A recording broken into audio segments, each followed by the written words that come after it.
back. We are all journalists standing here.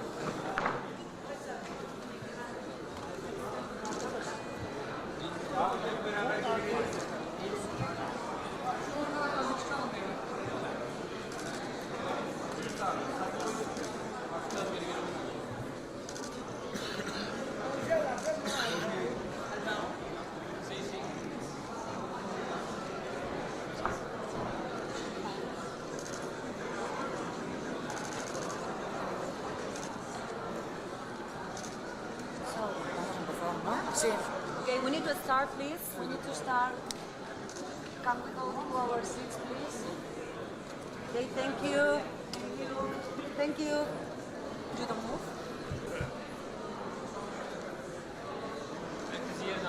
Please, este es nuestro cámara. Ah, vale. Este, Vale. we need to start, please. No, that's... Sí, en ese. Vamos, le toca a un tío y casi me suelta un manotazo, ¿eh? Ya está aquí, Cari.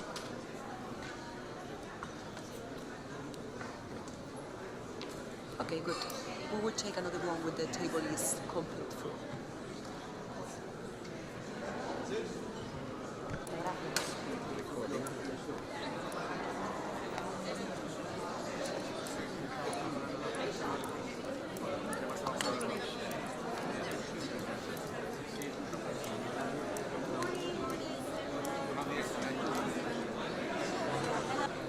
Serbia.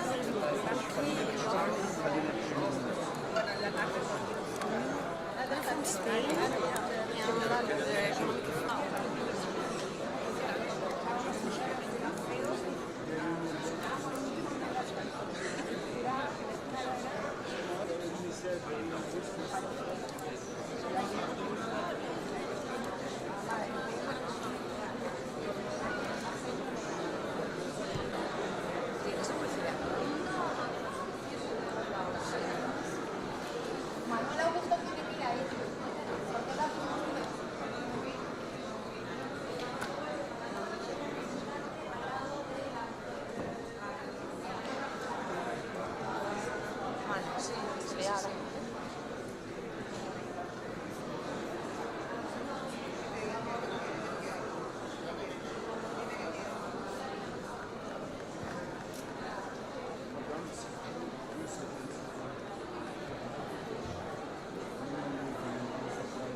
Ya, yo subía los prejuicios, sí. Y así los tienen antes.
In 1991, in Istanbul, the Socialist International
He was a source of inspiration for us all socialists.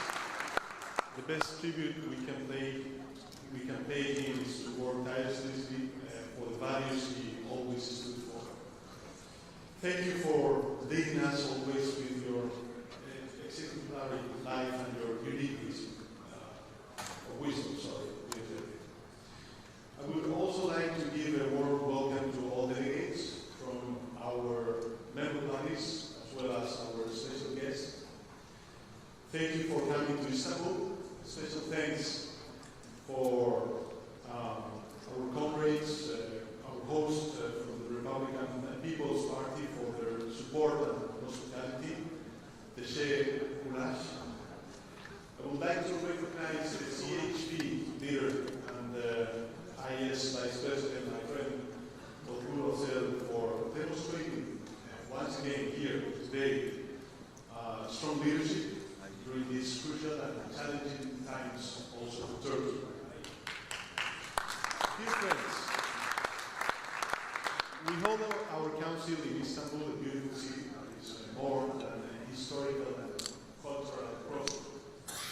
It is a bridge and meeting point for people coming from all over the world. The soul of this city carries important lessons. There are three key words which I think encapsulate this essence at the end. First, inclusion. Second, peace. And finally, solidarity. The first one is inclusion. Comrades, as we have already stated, far-right ideologies on the rise globally across the world, and we can clearly see its damaging effects in our countries. They wish to create societies based on a culture of fear, where those with different views are discouraged from speaking or simply barred and prosecuted. They want closed societies. Place where suffering is double for the most vulnerable, whom they despise. They aim to wipe out the gains obtained by lower and middle classes after long years of struggle. They imagine society to be a zero-sum game, a jungle where one's benefit is everyone else's loss. Consequently, they have made it their goal to limit women's rights, to dissolve same-sex unions, to disrespect the rule of law, and to undermine democratic institutions. In short, what they want is the opposite of what we stand for. We believe in democracy, in social justice. We know that the only path to a better future is paved with the rightful aspirations of the majority to a better life. Young and old, united in the fight for dignity, a fight for decent jobs, better working conditions, for women's rights and gender equality, for greater opportunities that uplift minorities and disadvantaged groups alike. Our ideas and principles shine in an inclusive political system. Democracy, despite the efforts of all authoritarian demagogues, is the most inclusive of all systems. And of course, we need to improve our democratic systems, but it is the best system we have. That's why we must defend it everywhere and expand its reach by ensuring fair and free participation, making it more effective and delivering better results for the majority. Democracy survives when there is both government and opposition. This perfect balance is the best guarantee that citizens' votes are respected. On this note, I would like to congratulate our comrade Edi Rama, Albania's premier, on its fourth victory at the polls, as well as Anthony Albanese and Mark Carney for their victories in Australia and Canada. We know many here in this room today have made significant sacrifices for defending democracy. These are more than just challenging times. Many of our fellows are jailed. We continue to stand in solidarity with our comrades in Belarus, Niger, Venezuela, and of course also here, Turkey. We stand in solidarity with all those who need protection, and we must do so without unnecessary divisions, because what is at stake is too important. And believe me, no other political ideology can stand up to them like we can and must do. We are all united, strong and dedicated, and united we will prevail. This was one of the main conclusions from the ad hoc committee held last March in Albania. Global challenges have local and regional implications, and no one can face them alone. So therefore, this is our strength. The second word I would like to stress is peace. Peace. Barish. Now more than ever, my friends, at the moment when militarism is on the rise, let's keep in mind where we come from. The essence of the internationalism that has always defined the socialist family is rooted in the cause of peace. Everywhere and always, there is no greater tyranny or oppression than that brought about by conflict and war. War is not far from the country hosting us today.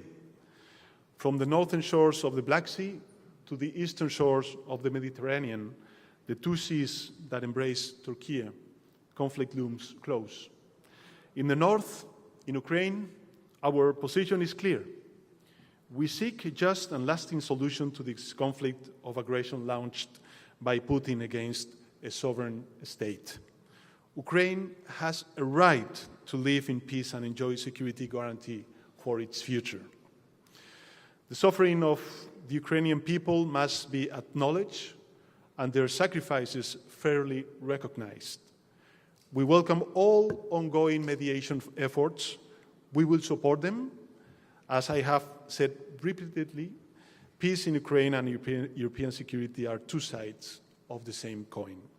We will tirelessly work to achieve that peace.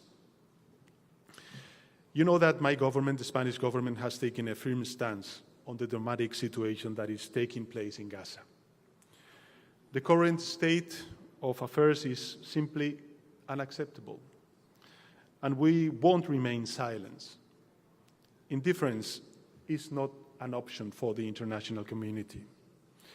Should we remain indifferent to the sight of mothers and fathers carrying their dead newborn children in their arms? Should we remain indifferent to the sight of children at risk of starving to death? Enough is enough. So we will continue to raise our voice against blatant violations of international law and international humanitarian law. And we will support those like Yael Golan, leader of our Israel member party, the Democrats, who bravely raise his voice in defense of peace. Therefore, my dear friends, we must urge Israel to urgently stop the military operation to occupy Gaza. Gaza belongs and will continue to belong to Palestinians. Forced displacement or the expulsion of people from their land is deplorable and constitutes a breach of international law. Plain and simple. We also urge Israel to lift the blockade.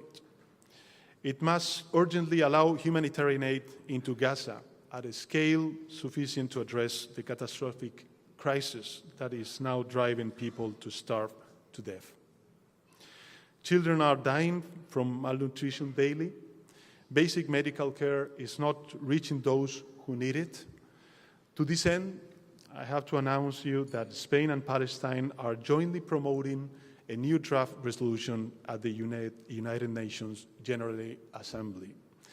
It calls on Israel to allow large-scale and impeded humanitarian aid into Gaza, Aid must be delivered by the UN and humanitarian NGOs in full respect of the principles of impartiality, independence, and neutrality.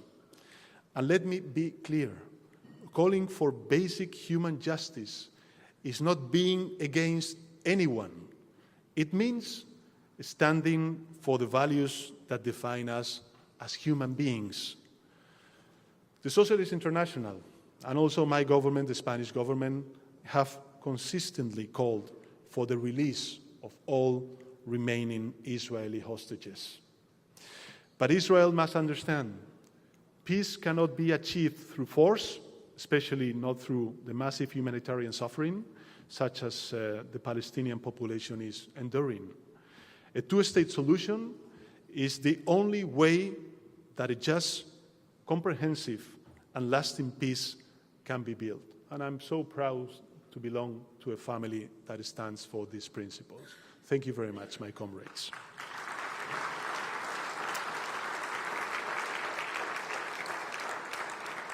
The dramatic situation in Ukraine and the Middle East should not distract us from other conflicts around the world. More than 120 conflicts around the world, involving nearly one-third of all countries in one way or another. We must do everything we can to stop them. I'm thinking of the illegitimate attacks on the territorial integrity of the Democratic Republic of Congo, where far too many civilians have died already, especially women and children, or the devastating toll in Sudan, now the world's largest humanitarian crisis. Let's fight for peace. Let's not lose hope. That brings me, my friends, to the third and last word I want to share with you today, because it characterizes our movement: solidarity. Dayanishma. We socialists are defined by our commitment to inclusion and our dedication to peace. But above all, we are united by our belief in solidarity. We believe that individuals can only truly succeed within societies, and societies are built on the basis of solidarity. It is this solidarity that our parties foster within our own countries, and that we extend beyond our borders, guided by a global sense of community.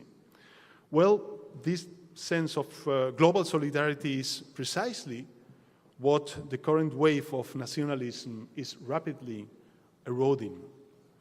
Fortressing borders at the cost of development cooperation and the financing of global public goods. Departing from its previous path of supporting progress worldwide, the new US administration has created a polycrisis. At its center are international development and the multilateral efforts made to implement the Sustainable Development Goals, the SDGs. They have decided to withdraw from the Paris Agreement on climate change, the World Health Organization, putting the planet's future in danger. They have also paused development assistance as well as several health-related programs, increasing the risk of malaria by up to 18 million additional cases per year, and AIDS deaths by a staggering 400%. Even more concerning, other countries are beginning to follow their lead. That is why I believe that we must act together. We have to rise our game. The European Union is trying to step in and repair some of the damage being done, but that alone is simply not enough. Our solidarity demands a stronger commitment to and greater investment in international organization, in our multilateral system. More than ever, we must coordinate our positions. We must firmly defend a multilateral system that, despite its shortcomings, has helped prevent a major world war for the past 80 years. And there is no better way to preserve multilateralism than improving it, so it can be better respond to the challenges of today and tomorrow. This is why we must redouble our commitment with the mitigation and adaptation agendas to fight climate change, and it is also why we must mobilize all our political will and leverage to make the 4th UN Conference on Financing for Development next June in Seville, in my country, in Spain, a success. We must send a clear message from the world that the multilateral system works and delivers. Dear comrades, dear friends, I conclude. The far right might be on the rise today, but make no mistake, they will go down. They will go down. They are bound to fail. This is what happens when nationalism becomes the only compass. You end up losing, or rather, you end up getting lost. As extremists pit nations against each other, we, the socialists, build bridges. We believe that cooperation, shared progress, solidarity are much more powerful forces. While we may face setbacks, we also know they won't diminish our strength. So we stand with the Socialist Party in Portugal and commend their campaign efforts, the same way we also congratulate Nicusur Dan on his victory in Romania last Sunday. Believe me, when the dust from these uncertain times settles, it will be us, socialists, everybody will turn to. Because our values and ideals are those upon which people can pin their hopes. That is why we need to be ready with tools like the global network of local authorities we are launching today in Estambul, so our regional and local connections grow even stronger. Because, as we have emphasized before, on many occasions, our global challenges are simply best addressed at the grassroots level. So let's redouble our efforts, let's renew our enthusiasm, let's keep our vision and our sense of mission, let's fight, let's be strong. Thank you. Teşekkür ederim.